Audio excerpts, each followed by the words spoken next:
Greetings of peace. My name is Ram Hotep, coming back at you with another video.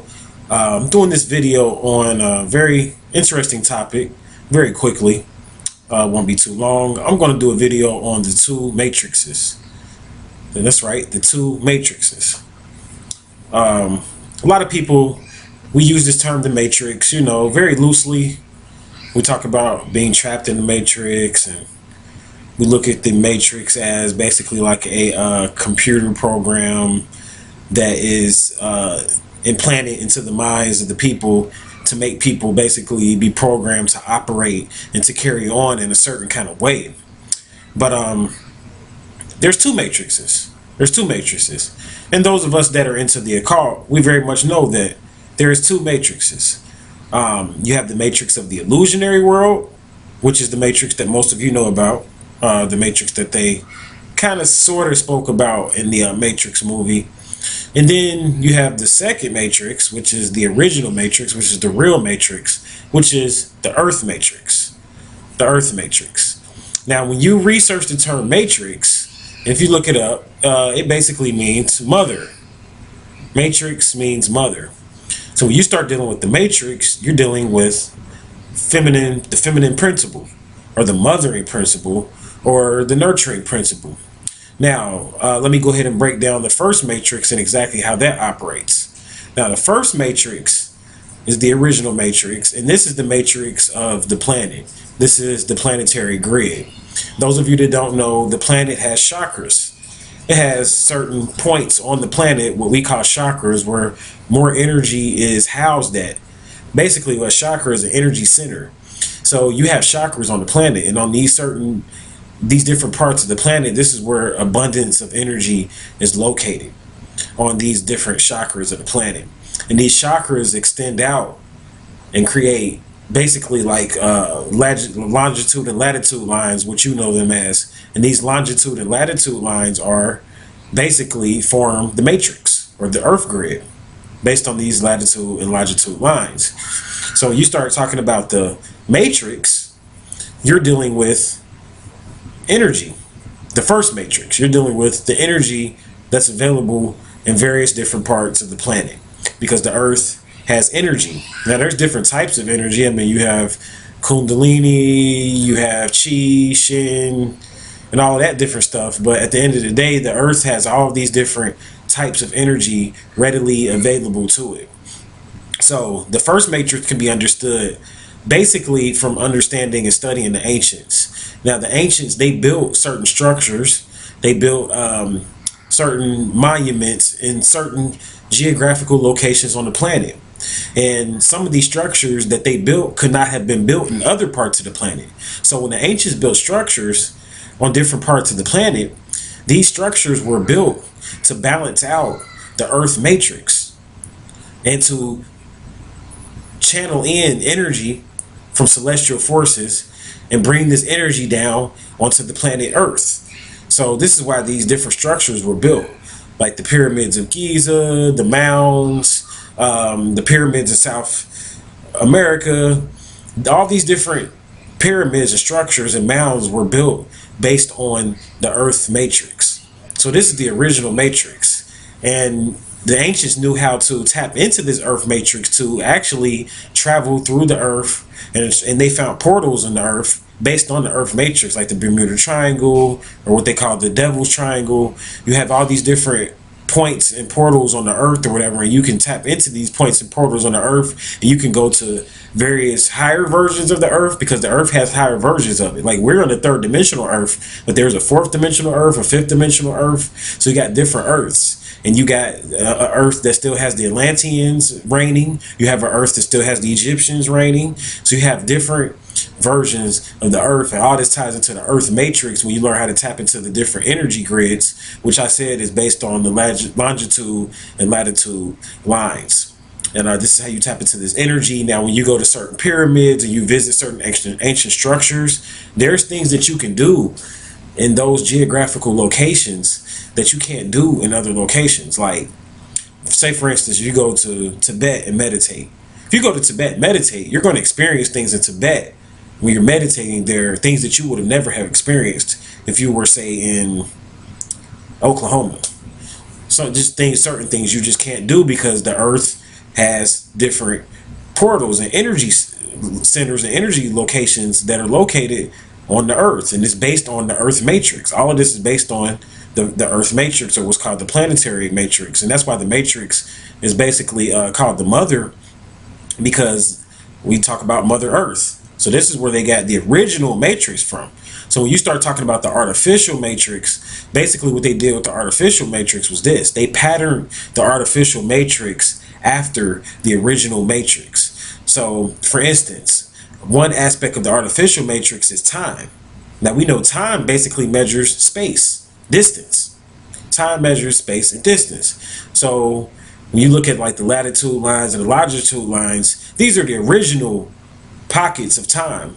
But then we have now this man-made time where we have a clock and we have seconds, minutes, hours, days, and things of this nature. And what this did was this threw off this man-made time that's based on a clock. Basically, it threw off the original matrix, and it threw off our connection to the planet in the original matrix, and connected us to this artificial matrix, which is based on this matrix. The artificial matrix that most of you know of is based on time. Money, that's why they say money and time are synonymous, and they say time is money, because time is money, because money is linked into time, because you go to work every day, or a lot of people, and you work based on an hourly wage. So you say, I go to work and I make $20 an hour. So you are tied into time. Your money and your whole existence is based on time, because you have to go to work for a certain amount of time. It takes a certain amount of time to drive home to pick up your children. It takes a certain amount of time to cook your food. So time becomes your zero time reference versus being tied into the planet and tied into nature and tied into the planetary grid and tied into the energy of the planetary grid. See, they took us away from that and put us and hooked us onto this artificial matrix. Time, money, and things of this nature, linear type of stuff. And what this does is, and I'm going to do another video to help you to understand, is this basically makes you a slave to the exterior world, which is really an illusion. So they needed time. See, time is the root of the spell of the matrix, of this spell that they have you up under. It's rooted in time. So all of this stuff is an illusion, but it's real to you because of time. You know why? Because when somebody dies, supposedly die, here in the third dimensional matrix, or the artificially intelligent matrix, or the artificial intelligence matrix, when someone dies here, you cry, because to you that's time expiring.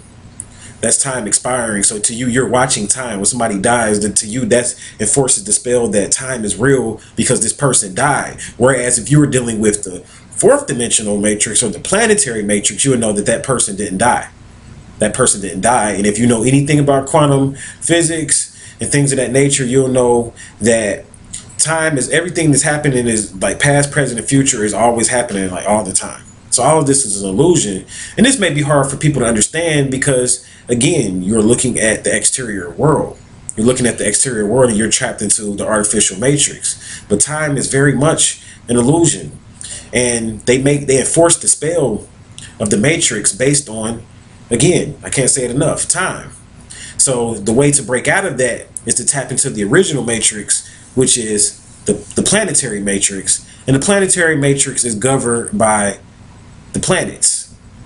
That's right, the planets. You see, if you want to really measure time and you really want to deal with time, for instance, months, hours, minutes, and seconds don't mean anything. See, they got you caught up on minutes and seconds, and that's how they got people messed up. Really, it's all about hours and months, because you can measure hours by the planets. You can measure months by the planets. So time to us is based on the movements of the stars. That's what the astrologers did, and that's what the ancients did. They watched the stars, and this is why they built all of their structures around the stars, because when you do that, you're tapping into a higher version of time. A higher version of time. And this time is more accurate, so you will live longer. This is why the ancients lived to be 3 and 4 and 500, some 1,000 years old. I mean, there's people even now that are still tying and tapping into the planetary matrix that are still living to be 300 and 400 years old in China, but they're not telling you about this stuff. Those people that are here in America and in Europe, you know nothing of this. So yeah, they're dealing with a whole nother reference. It's all about your zero time reference. That's what it comes down to. And your zero time reference, if you're tapping into nature, should be through astrology. So you watch the stars to know when to go fishing, to know when to go navigate certain ships. Like when they would navigate the ships, they would watch the stars to know, okay, it's time to go do this and do that. So you would know when certain drifts and certain air currents will be taking place, always based on the stars and based on the movements of the planets. So this is what astrology really is all about. It's about keeping track of true time, not these seconds and these minutes and looking at a clock and digits.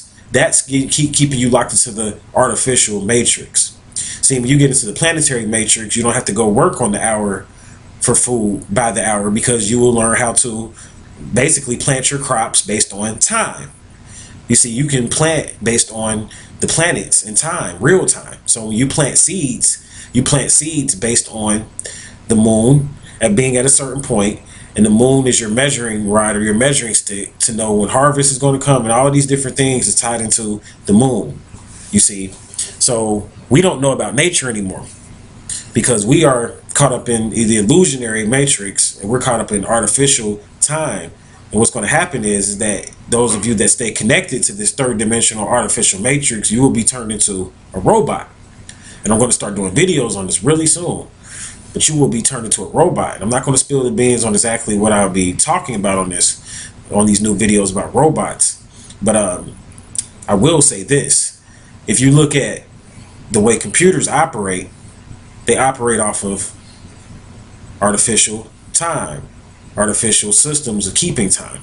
This is how computer digits. This is the matrix is all about numbers, digits. See, they're caught up into that. But when you deal with the original matrix, it's all about planetary movements and degrees. See, not digits, but degrees. So not 1, 2, 3, 4, 5, which is seconds, but you're dealing with degrees, meaning that, okay, the sun just moved 1 degree. Okay, the sun just moved 2 degrees. And their time is not linked into that, because their astrology is not even correct. These beings that gave you this artificial version of astrology, which you call Western astrology, it's not the real version of astrology. And they knew this. They kept the real thing for themselves and to themselves. And they know that this stuff is true because they know that the 13 signs astrology that I'm teaching, nobody has challenged me on it. And nobody will challenge me on it because they know that it's true and it's accurate. And the astronomers even back it up, but then they give you this watered down version of astrology, so that you can't even deal in watching the planets and the planetary motions correctly, even if you are dealing with Western astrology, because all of the ephemeris and all the different books that they have to chart the planets are incorrect. And they put this stuff on the market to keep you trapped into the illusionary matrix of time, Western astrology, fake planets and placements and all of these different things, which really at the end of the day means nothing. So if you really want to basically break free from the control grid, you have to learn how to break free from time. And the way to break free from time is to begin to honor nature again and to live in tune with nature. And the first way to begin to live in tune with nature is by tapping into the planetary motions of the stars and the planets and things of this nature, because the ancients built their whole civilization on these stars and these planets. And this is why they live so long, because say, for instance, if you're living based off of the Sirius star constellation versus living based on some seconds, you're going to live longer, because the Sirius star constellation, you know what I'm saying, it takes a long time for it to rise, and it's a further out reference of time or whatever, and it takes more time for it to move around in certain motions or whatever, versus the seconds on the clock will burn out your flesh a lot faster and quicker, because you're looking at the seconds and you're watching people die. So to you, the exterior world, I don't know if this is making any sense to you, but when you watch the exterior world, basically what you're doing is you're making the exterior world your zero time reference, versus if you were looking at the stars as Sirius and watching that's going to give you a further out time reference, whereas you will live longer and become more of an immortal, because you're looking and you're living from the exterior world. I mean, you're living from the celestial world, which is a zero time reference that's longer. Like years in Sirius are longer than years here. You know what I'm saying? Because the series, the way the sun and all that revolves around the planets on Sirius, it takes longer. So this is why when they say in the Bible, a day to the Lord is 1,000 years, because that means that this God that they speak of, if a day to him was 1,000 years, that means his time reference was different. His time reference was totally different. It means it was a lot faster. I mean, he was vibrating much faster. So he could do more in less time to us. So he had a different time reference. He had a different time reference. So this means if a day to him was 1,000 years, then this means 10 days to him was 10,000 years. So this means he's on a different time zone. He's in a different time reference. That's what I'm trying to get you guys to see. So when you start tying yourself into different star constellations and looking, identifying with that, you're going to basically extend your life. You're going to begin to look at things on a different level, and you'll get what's called an overstanding versus an understanding.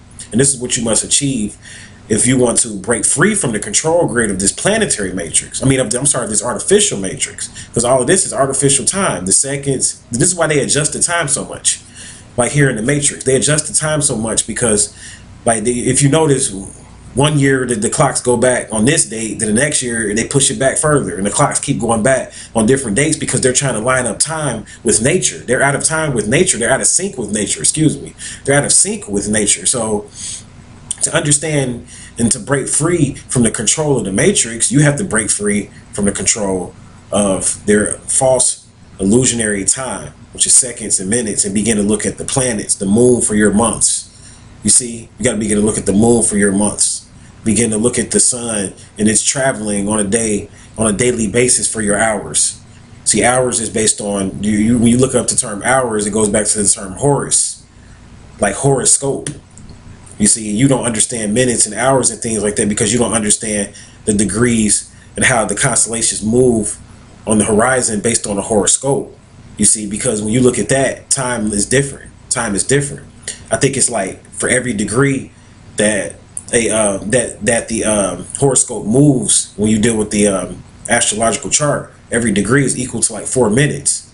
So there is no minutes and seconds and stuff like that. Basically is where I'm getting at. You would deal with hours, which is Horus. Hours, Horus, horoscope, because everything will be based on hours. And you might not understand all of this because you don't understand astrology, but soon you will, because these are the things and the sciences that you will have to learn for those of you that want to make the shift.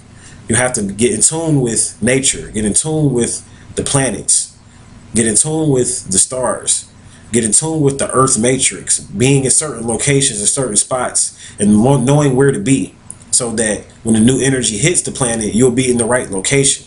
There's a certain location that everybody must be based on your vibration of who you are as a being. So if you're feeling the need to move and leave, I've always say this, I say this all the time, there's probably a reason for that, because you're in the wrong location. You're not going to make your ascension in that location. You see, the ancients would go to certain spots on this planet to even die. They didn't even want to die in certain locations. They wanted to even die in certain spots because they knew if they died in that spot, they would be able to ascend to a higher level. They would be able to raise their energy up to a higher level and will be able to ascend because they may have been lighter in that spot. If you notice, if you go to spots on the equator, you lose weight. You're 5 pounds lighter. This shows you that this physical world is an illusion. It should show you that. If you lose weight just from going to a different location, when I say lose weight, I'm not talking about because of a diet. I'm saying if you go to a certain spots on this planet, and those of you that travel know this, you'll lose a certain amount of pounds. Like you'll be 5 pounds lighter when you're at places below the equator versus places above the equator, you're 5 pounds heavier, which shows you that that's dealing with density, which is showing you basically that when you go to different spots on this planet, it's less dense. And those are where your portals are. And this is how you tap into the higher dimensions. And that's real time. See, real time is not linear. Real time is past, present, future happening all together at once. So when somebody dies and all of this stuff, and we look at a time expiring, they didn't die. See, they only died in your reality. But as far as existence, and I'm going to do a video on existence versus reality, they didn't die. They still exist. Meaning that you can still travel and see them, and they're still existing in another realm, in another dimension. So it's time to break free. Hope to make this understandable about the two matrices. You want to definitely tap into the planetary matrix, which is the original matrix, and tap into the astrological signs, and tap into the stars, the original astrological signs and stars. For those of you that have never even been familiar with the new 13 sign astrology, you need to start off by getting your natal reading, Stop using the watered down version of astrology that the Matrix gave you to keep the real truth away from you. But they're slowly, you know, they're still slowly putting it on television. They talk about the 13th sign on CNN and stuff like that. So I give them props on that. They're not keeping it a secret anymore. Now it's just up to us astrologers and the people that know to inform the people and stop dealing with the Western version of astrology so that we can tap into real time. See, that's why I'm putting this message out. It's about real time. And you talk about the shift and all of these different things, all based on measuring time correctly. See, this is how you would know when to do a thing. If you can't measure time correctly, you can't even do your rituals correctly. You can't even do, like, say for instance, if you wanted to do a occult ritual, you can't even do that if you don't know where the moon is at a certain time, which element it's in. Is it in fire? Is it in water? Is it in earth? Is it in air? See, if you're dealing with Western astrology, you really don't know which element the moon's in because you don't even know where the moon is in. You don't know what sign it's in. So these are the things that if you want to deal with real time and not artificial time, these are the things that you must deal with. The 13 versus the 12 signs of the zodiac. So I hope this helped. For more enlightening information, visit my website, 13signsastrology.com, and I'll leave you in peace.